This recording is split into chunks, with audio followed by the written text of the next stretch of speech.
Assalamualaikum warahmatullahi wabarakatuh. Perkenalkan, nama saya Muhammad Zulkarnain. Saya mahasiswa PGSD in Service angkatan 2025. Dan di pertemuan kita kali ini, kita akan membahas terkait prinsip dan pilar-pilar pendidikan di Indonesia beserta relevansinya terhadap tantangan dan problem yang ada di era digital saat ini. Pilar-pilar pendidikan ini sebetulnya telah diinisiasi oleh UNESCO pada tahun 1996 dan pilar-pilar ini merupakan dasar sebagai bahan untuk mendesain kurikulum, desain pembelajaran untuk menghadapi tantangan di abad 2001. Pilar-pilar ini terdiri dari 4 unsur penting, yaitu elemen yang pertama adalah learning to know atau belajar untuk mengetahui. Artinya, kita tidak hanya belajar ilmu pengetahuan secara umum, melainkan juga secara spesifikasi. Jadi, apalagi di zaman sekarang, ini sangat relate sekali. Kita tidak bisa rely on satu ilmu pengetahuan saja. Ilmu pengetahuan itu sekarang interdisipliner. Dan yang kedua adalah learning to do. Menurut interpretasi saya, kita sebagai seorang manusia harus menciptakan sebuah produk atau karya. Dan karya itu tentunya tidak dibatasi dalam bentuk wujud benda atau jasa atau yang tak berwujud sekalipun seperti ide dan gagasan. Dan tentunya ini harus bermanfaat bagi masyarakat atau bahkan lingkup kecil di sekitar kita. Elemen ketiga adalah learning to live together atau belajar untuk hidup bersama. Ini sangat penting sekali di era kolaborasi saat ini.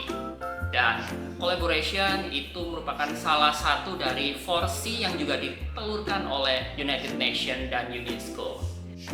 Dan elemen yang terakhir adalah learning to be atau belajar untuk menjadi.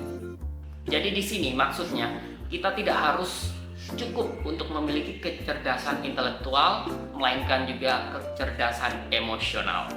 Dan kecerdasan emosional sendiri merupakan elemen penting bagi kita untuk menyongsong dunia agar kita jauh lebih sukses.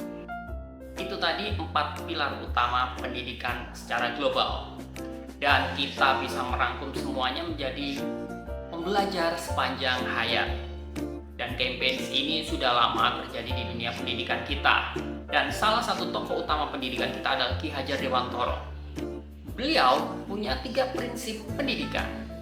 Yang pertama adalah Ingarso Sungtulodo, artinya di depan memberi teladan. Jadi, guru bukan cuma pemberi materi, tapi contoh nyata dalam bersikap.